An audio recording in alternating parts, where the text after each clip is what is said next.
ఇంత పెద్ద ప్రసాద్ రాజు ప్రభుత్వ చీఫ్ విప్, సీనియర్ లీడర్ అయ్యుండి కూడా జిల్లా కేంద్రాన్ని నరసాపురంకి తెచ్చుకోలేకపోయారన్న విమర్శ కూడా మీ మీద ఉంది కదా! సహజం కదా. అసలు ఇంతవరకు జిల్లాల బైఫర్కేషన్ చేయాలన్నటువంటి రాజకీయ ఆలోచన ఏ పార్టీ నాయకుడికి లేదు కదా. ఒక జగన్మోహన్ రెడ్డి గారికి వచ్చింది కదా. గతంలో తెలంగాణలో జరిగింది బైఫర్కేషన్ తర్వాత. ఈ రాష్ట్రంలో ఎందుకు జరగలేదు? చంద్రబాబు నాయుడు గారు ఎందుకు చేయలేకపోయాడు? ధైర్యంగా జగన్మోహన్ రెడ్డి గారు ఎదరికి వెళ్ళాడు.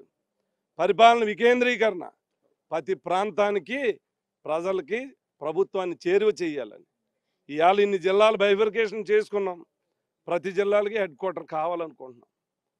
నేను కూడా నరసాపురం కావాలనుకున్నాం, నా ప్రజలు కూడా కోరుకున్నారు. కానీ 7గురికి అనువైనటువంటి ప్రాంతాన్ని ముఖ్యమంత్రి గారు ఎన్నుకున్నారు. ఆయన నిర్ణయానికి కట్టుబడి ఉన్నాం. ఆ లోటుని వాళ్ళు భర్తీ చేసుకుంటూ ఉన్నాం.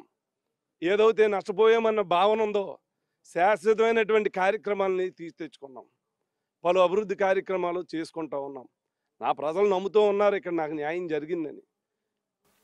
అదే అదే ఆ పాయింటే మీరు ఆలోచించినట్టుగా, ఇప్పుడు మీ వెనకున్న పెద్ద మనుషులు ఆలోచించినట్టుగా ఓటర్లందరూ అర్థం చేసుకుంటారా అని జిల్లా కేంద్రాన్ని తీసుకురాలేకపోవడానికి ఈ కారణాలు అయి ఉండొచ్చు, దాని బదులు డెవలప్మెంట్ జరుగుతుందన్న ఆలోచన వాళ్ళందరికీ వస్తుందంటారా? ఎందుకంటే కొత్తపల్లి సుబ్బారాయుడు లాంటి వారు చెప్పుతో కొట్టుకోవడం ద్వారా జనాల్లోకి వెళ్ళటము, సింపతి క్రియేట్ చేసుకునే ప్రయత్నాలు చేశారు. మీ మీద నెగిటివ్ని ప్రజల్లోకి తీసుకెళ్లే ప్రయత్నాలు చేశారు. అది ఎఫెక్ట్ కాదంటున్నాను. ఇప్పుడు ఒకటి, చంద్రబాబు నాయుడు గారి సిద్ధాంతం అమరావతి, మా సిద్ధాంతం డీసెంట్రలైజేషన్, 3 రాజధానులు. ప్రజలు ఆశీర్వదిస్తారు. కొంతమంది వద్దంటున్నారు, కొంతమంది అవునని వాళ్ళు ఉన్నారు.